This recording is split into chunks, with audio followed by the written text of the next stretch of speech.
नमस्कार, प्रणाम। मैं हूं इंद्रमोहन, मेरे साथ आप देख रहे हैं बिहार तक। क्या गजब की टाइमिंग है। बीजेपी ने यादवों को लेकर एक मंच सजाया। तमाम यादव के नेता जुटे।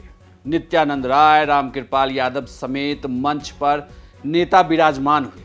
लेकिन तभी उसी वक्त एक दूसरी तस्वीर भी सामने आती है। उससे महज कुछ ही दूरी पर, मतलब जहां ये बीजेपी का मंच सजा था यदुवंशियों का, उससे महज कुछ ही किलोमीटर दूर इस्कॉन टेम्पल में लालू यादव ने कदम रख दिया। लालू यादव पहुंच गए गोवर्धन पूजा करने के लिए। लेकिन क्या उनके दिमाग में गोवर्धन पूजा थी या फिर बीजेपी के जो यादवों का यह सम्मेलन हो रहा था उसे डर गए थे?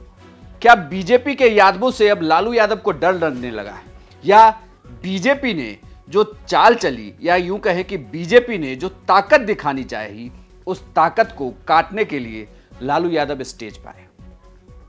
लालू यादव की बीमारी के बाद ठीक होने से अगर बहुत कम ही ऐसे मौके रहे हैं जब लालू यादव किसी मंच पर खड़े होकर बोले, और कल इस्कॉन टेम्पल में भी ऐसा ही हुआ। इस्कॉन टेम्पल में गोवर्धन पूजा के दौरान लालू यादव पहुंचे थे, और जब वो पहुंचे तो उन्होंने स्टेज पर माइक पकड़ लिया, और उसके बाद अपने 10 से 11 मिनट के बयान में दो नेताओं पर वो पर्सनल हो गए। लालू यादव के बयान को भी आपको सुनाएंगे, लेकिन उसके पहले बीजेपी का प्लान बता देते हैं। बीजेपी की तरफ से यादवों को साधने के लिए एक सम्मेलन आयोजन किया गया, जिसमें तमाम यादवों के बड़े नेता पहुंचे थे। गोवर्धन पूजा का दिन था। नित्यानंद राय, रामकृपाल यादव, इन सब ने मंच संभाला।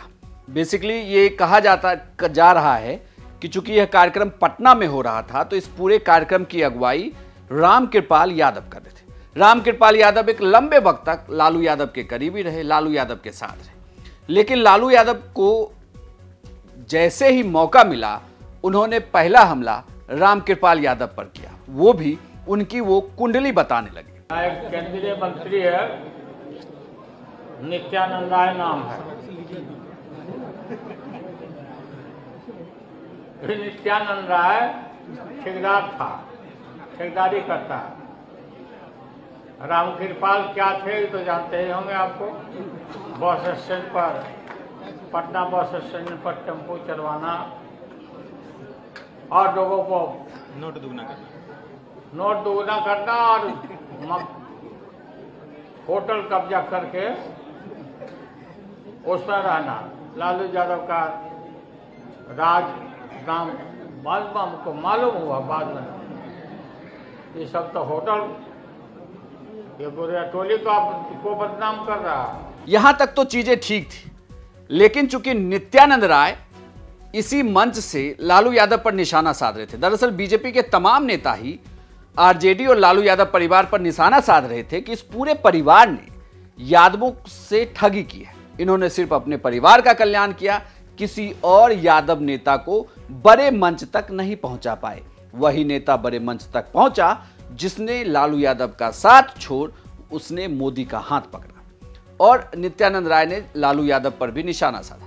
लेकिन जब लालू यादव को मौका मिला जवाब देने का, तो लालू यादव सीधे नित्यानंद राय पर आ गए और यह भी कह दिया कि अपनी पत्नी को सीएम नहीं बनाएंगे तो क्या उसकी पत्नी को सीएम बनाते। हाजीपुर में ये जो केंद्रीय राज्य मंत्री जो बना है, ये पहले हमारे यहाँ अप्रोच करता था आने के लिए। बीजेपी ने इसको बनाया था कि इसको मुख्यमंत्री बनाना है, जादू में मुख्यमंत्री बनाना है।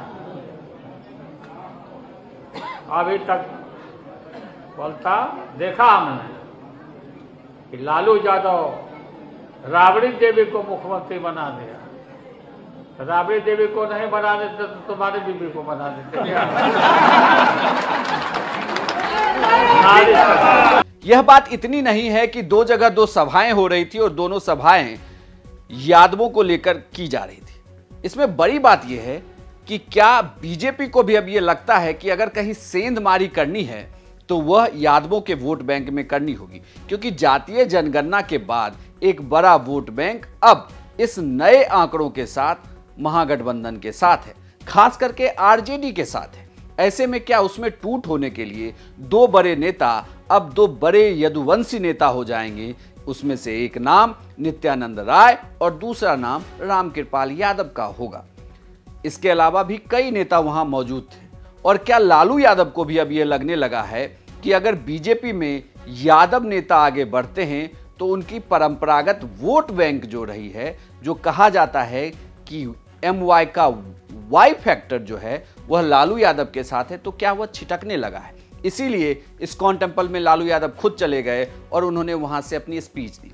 लेकिन बड़ी बात यह कि क्या बिहार में यादवों के आसपास की राजनीति अब प्रबल होगी? क्योंकि एक तरीके से देखें तो बिहार की बड़ी आबादी यादवों की है, जातियों में, और ऐसे में अगर सारी जातियों के निशाने पर कोई जाति होगी तो यादव होगी। और लालू यादव उसके सर्वमान्य नेता अभी भी बने हुए हैं और बीजेपी चाहती है कि इस वोट बैंक में वो सेंधमारी करे जिससे चुनाव का परिणाम बदले। हालांकि बड़े पद पर बिहार में यादव नेता को केंद्र में जिम्मेदारी दी गई। नित्यानंद राय मिनिस्टर हैं, रामकृपाल यादव इसके पहले की सरकार में मिनिस्टर रहे हैं। और ऐसे में अब जब यादवों को लेकर बीजेपी ने सेंधमारी करने की कोशिश की, तभी लालू यादव ने बचाव किया है। इससे यह भी लगता है कि बीजेपी के यादवों से थोड़ा सा डर तो रहे हैं लालू यादव। आपको यह जानकारी कैसी लगी हमें कमेंट बॉक्स में लिखकर जरूर बताइएगा। और बिहार की तमाम खबरों के लिए आप देखते रहिए सिर्फ बिहार तक।